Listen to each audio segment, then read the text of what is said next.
What's up, y'all? It's your boy Sense, and we are now back with another episode of Common Sense Reactions. Please make sure to hit like, comment, and subscribe if you fucking with the content. Today, we're dealing with I guess, conspiracy theory. I don't know if y'all know about, I think his first name's David. I'm not sure. Bustamante, though. I know that's his last name. And he's basically an ex-CIA operative, and he's been going around giving podcasts and stuff like that. So, as a guy who's a professionally trained liar and definitely very systemized, we gotta take what he says with a grain of salt. But I'm interested to see what he says about this situation. It should be interesting. If you knew it was going to hit his ear, and you were in his marketing team, you would have shot him in the ear that day.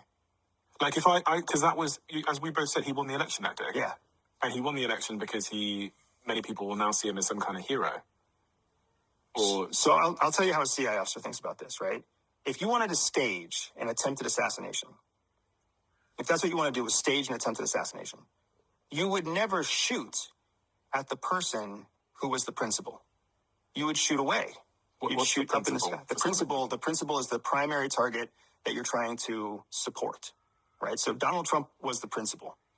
If I was trying to stage an assassination to win him popular praise, I would not shoot at him because the risk is too great that the shot would either miss and hit him, possibly hit him fatally, or it would miss him and hit someone in the audience, and then a rally member dies, and now we have to account for why somebody at the rally died. Like, people were killed and people were hurt at the Donald Trump rally in Butler, Pennsylvania. If you wanted to stage an assassination, you would shoot. First of all, I don't believe that there's a ethical creos against killing innocent people. I just feel like if you're in that organization, it's the greater good is the main motto. So if somebody innocent has to die in order for the greater good to take place, I think they do it. So he's trying to give it like kind of some type of moral coloring to what he did.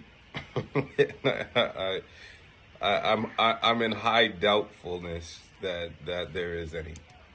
35, 40 degrees off target, well away from anybody accidentally getting hit, because what's going to happen? Everybody's going to hear the gunshots. So the gunshots will still cause the panic. The Secret Service would still jump in. They'd still cover him. There would still be all the same newsworthiness without the risk of killing somebody. And if you really, really wanted to make it like, so it made headlines, you could even potentially stage some kind of cut that's covered up with a small skin-colored Band-Aid so that when the shots go off, you can wipe off or pull off the Band-Aid and then there's going to be active red spots, right?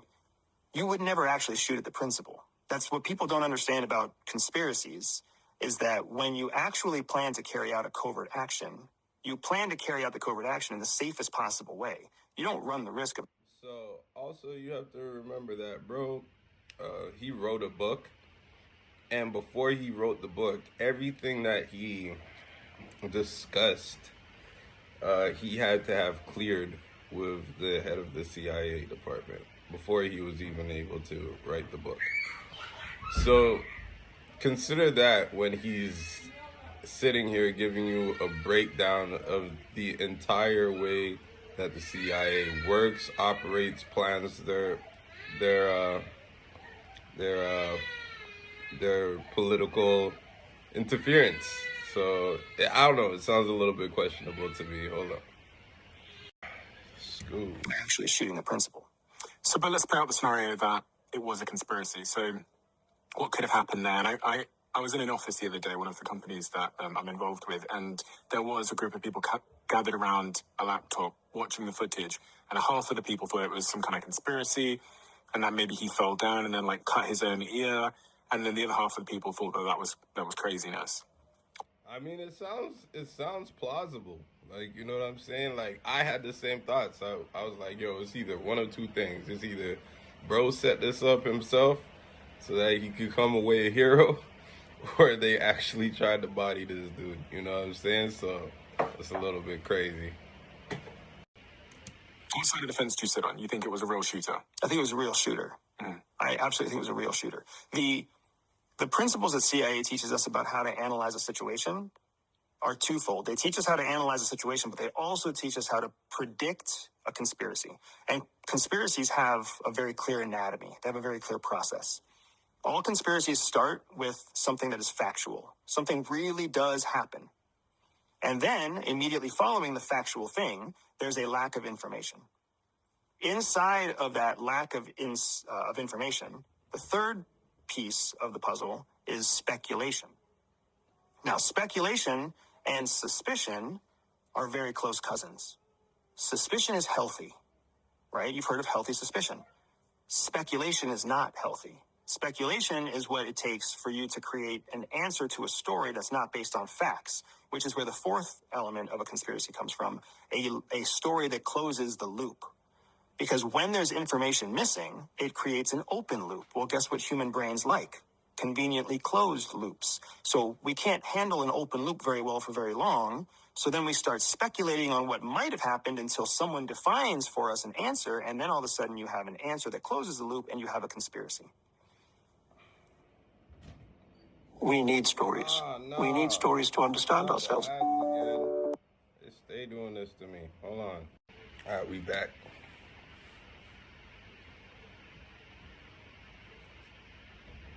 Why isn't it playing? Oh. Last bit of milk. How are there no more eggs left in the refrigerator? Home. Who's the last one that who ate the lines for us an answer, and then all of a sudden you have an answer that closes the loop and you have a conspiracy. Conspiracies happen all the time. Conspiracies happen in your own home. Who's the last one that who ate the last piece of bread, right? Who's the one that drank the last bit of milk? How are there no more eggs left in the refrigerator, right? Lack of information leads to speculation, and then we close the loop with a story in our mind. When you look at what happened in Butler, Pennsylvania, there's all the elements for a conspiracy. There's facts, a lack of information, speculation, and somebody's closing the story loop. And all these different conspiracies are gaining momentum. But when you look at the factual analysis of what happened, there are pictures, there are diagrams, there's a corpse of a 20-year-old shooter holding a high-powered rifle on top of a roof aimed at the stage. There's reports of local sheriff and local police officers being notified of that. There's bystanders who have reported that. So I just thought of something else, though. Is it possible, then, that it wasn't an attempted assassination plot? It was an actual assassination plot, and they just fucked up. Like, you know what I mean? Like, bro was supposed to die that day, and it was supposed to be blamed on the shooter, and just everything messed up, and now they gotta call an audible. You know what I'm saying? I don't know, man. Technology that's been employed to verify that. There's enough facts there to know that there really was someone who was young by name who took a shot at the president. That's what we know. Guess what happens tomorrow? We learn more. We don't have to know all the answers today. More information will come. Well, as soon as Donald Trump was shot, I called up one of my friends who's a retired Secret Service officer. And I said to him that from my point of view, from what I understand about close protection, everything was done pretty close to right. There's always gaps at any kind of political rally. That's why All right. So at this point, I have determined that Mr. Bustamante is a liberal operative. There is absolutely no way you could say that for an hour, let's just deal with the facts here. For an hour, they were aware of a shooter or a threat.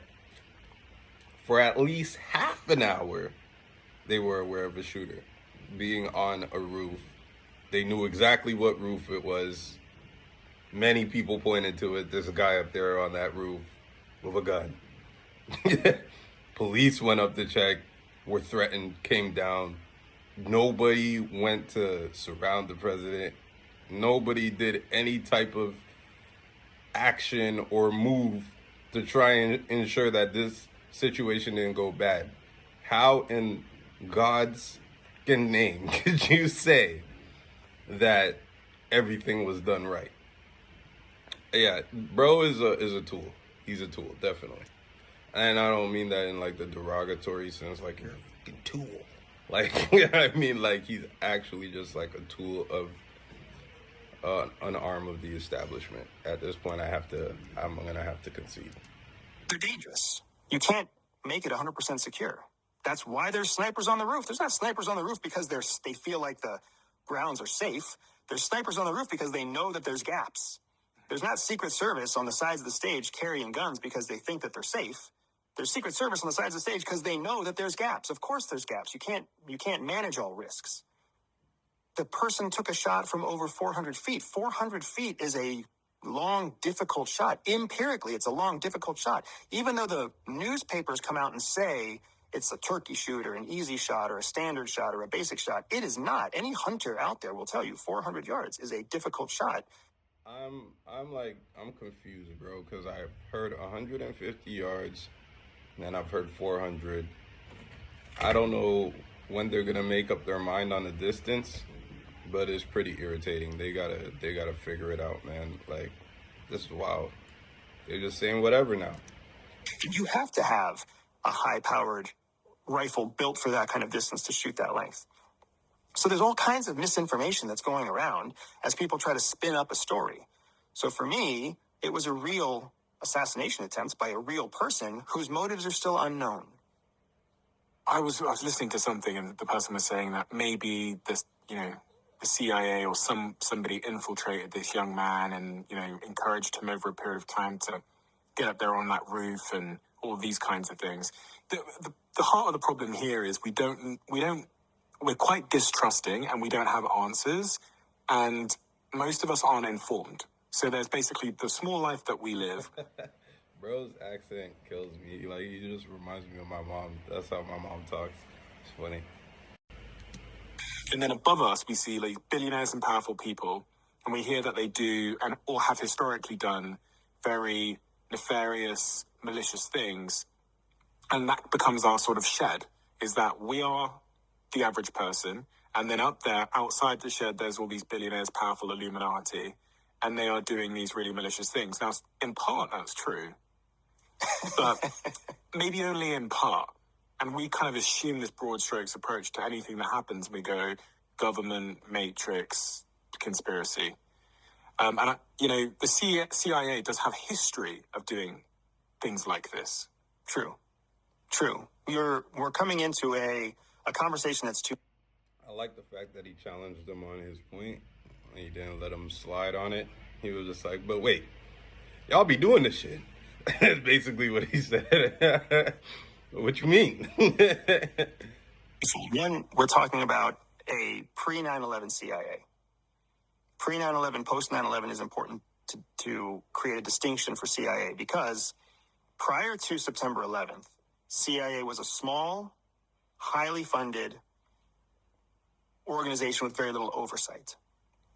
They could come up with crazy stuff like trying to poison Fidel Castro so his beard fell out, or trying to create the Bay of Pigs invasion, or trying to do all sorts of wacky stuff from, MK Ultra to whatever else. That was a wacky, pre-9/11, unsupervised, Wild West kind of CIA.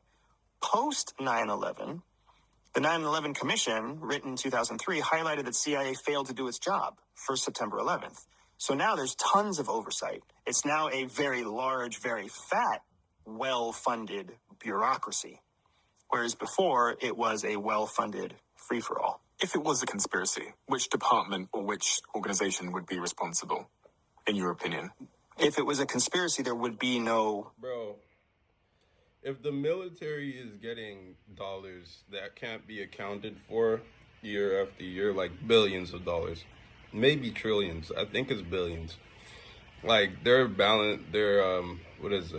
accounting is always like off balance. It's never been where they're like, they know exactly where all the money went to. I highly doubt the CIA is any different. And I'm sure there's a lot of loopholes and gray areas and things that you can do without having to report it to Congress and all of that type of stuff. You put it under a certain type of classification, and then only 4 people in Congress are entitled to know, and you don't have to notify them unless they ask, and that type of stuff. Like, you know, he might not even be high up enough to know this, but and he might not have been involved in anything that had this level of subterfuge. You know what I'm saying? But if I was to go with my initial like inclination, it would be to say that bro's lying. Department in charge of the conspiracy. So it would be something else. Correct. Right. Because when governments act, when individuals in a government act in a conspiratorial manner, it's not formalized. If it was formalized, it would be a policy, right? They act independently. And there's all sorts of instances where people act independently from Edward Snowden all the way to Aldrich Ames. Act independently, as in we tell you to do this, and then we let you know that, hey, if you get caught, you're on your own. Like, we need plausible deniability. So we need you to kill this guy. But if you get caught, we're going to say you acted on your own. Type shit. Right. There are people who actually carried out conspiratorial efforts to try to gain some kind of leverage that worked for them for a while and then worked against them. If that bullet had hit Donald Trump in the head, how do you think the US would be different? Oh, yeah. When I saw that bro had been shot, bro, I was like, please let this man be alive, because I knew it was going to. I just knew the country was going to go in a reckless civil war, and it would have been bad for all the regular civilians just walking the streets, just living their everyday lives, because the people who support Trump are on war timing. I ain't going to lie. They are on war timing, and liberals ain't ready for that level of conflict. Liberals use the levers of power to dominate. Republicans do the same thing, but their supporters are very much into resorting to militant means in order to make things happen. I don't think liberals on a whole have that type of energy. Like, I don't think they go to gun ranges every day and practice their aim. I don't think there are parts of militias and stuff that are practicing drills. Like, it would just be bad for liberals, you feel me? Like, I'm independent, so if you wanted to know, that's where I stand. I don't give my support to any side unless it's earned. I was thinking about this when I was driving down the street yesterday. It's hard to define that, really. I was thinking we probably wouldn't be sat here now because there probably would have been quite a bit of unrest, potentially. Potentially, I don't know. I don't know. Like, Bustamante is a small guy.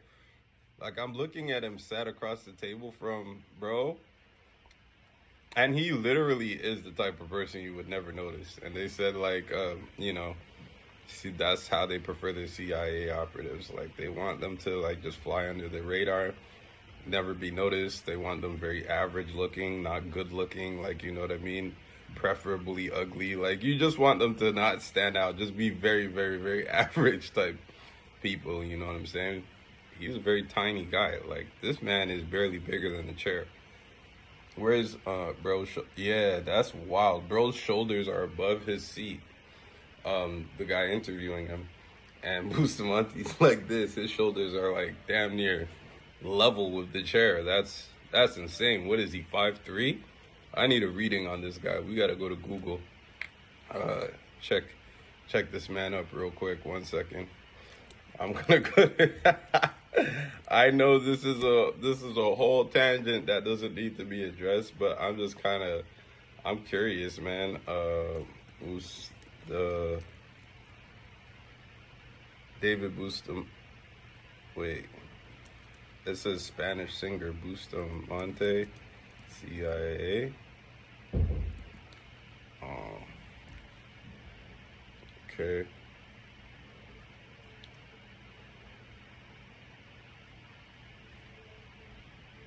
All right. Well, I guess my internet doesn't want to work on that, so we're just gonna go back to the video. All right. It would have, I think we would have still been sitting here. I was wondering. I would have gotten my ass on a plane to come sit with you at least. Well, Sure. I know, right? So you never know how these sort of domino effects can happen, and people can break out on the streets, and because what might happen? Let's just play out this scenario: Donald Trump gets shot, then some crazy right-wing person comes out and shoots someone else, and then the streets of LA look very different to the streets of LA today, and we're sat here in LA. So do you know what I mean? That's kind of the domino effect that's playing out in my mind. There'd be some kind of revenge, right? Well, I don't know. That's what's interesting. So politically motivated violence is tough. If Donald Trump would have been shot, chances are the shooter would have also been shot. So from the eyes of the American people, and for sure from the messaging that would have come from the White House, the threat was neutralized, and it's a tragedy. Bro, you can't be this naive. I'm sorry. Nah, you're too intelligent, fam. You got into the CIA, which means you have a very sharp mind. You know as well as I do that would not be enough, because the conspiracies would be that they sent bro to kill him and then killed him so that he couldn't tell the story of how they sent him, and people would be enraged. When Trump lost the election, all of the information said that it happened legitimately, right? But his people were convinced that it was a conspiracy. Are you, bro, stop talking to us like we're stupid, man. This is irritating. That we lost a former American president. Joe Biden would have come out and would have made kind, caring remarks about Donald Trump. Nobody would be talking about him as crazy or whatever else. He'd go down as a hero, following the democratic process for something he believed in. History would have been written a very different way. Oh, I don't know. Because I think if Donald Trump had been hit, I mean, this is... Thank you, bro. Don't let him roll, man. Don't let him friggin' slither. Bro's out here slithering. Stop it. Bro, thank you. Thank you for challenging him. Just from chilling on Twitter.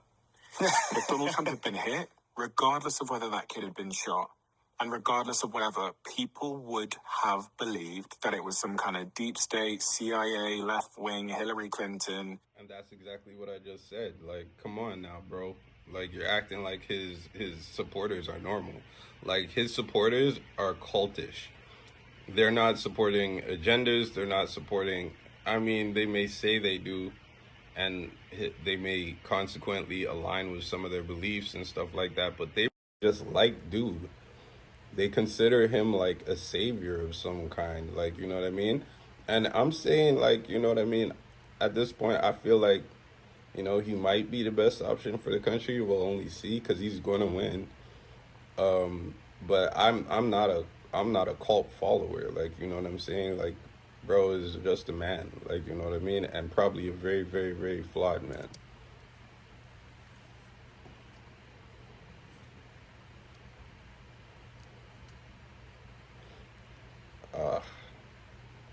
Something happened here.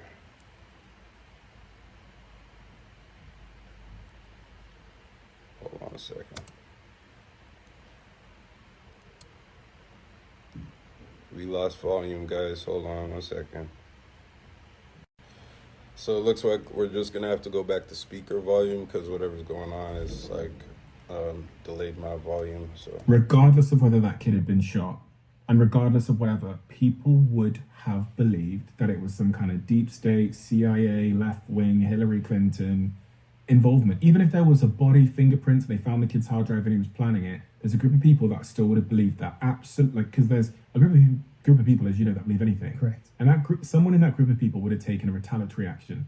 And then this starts the stone throwing that I think. So they would have, gone, they might have gone to a left wing, I don't know, black event, festival, and done something, and then you have the tit for tat.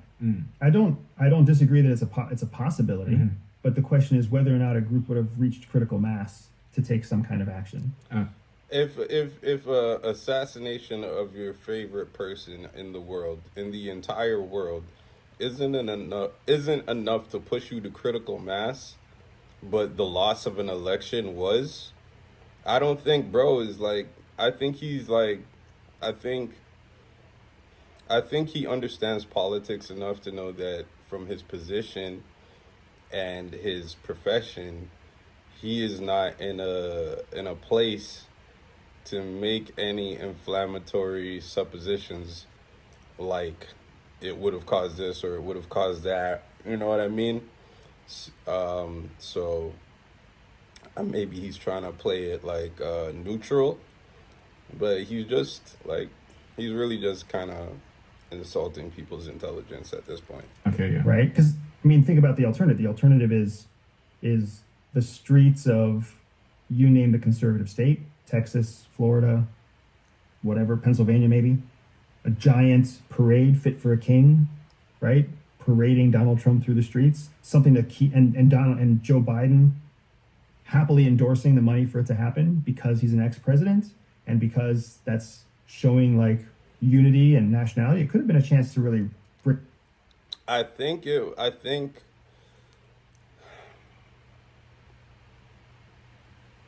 be careful. I think if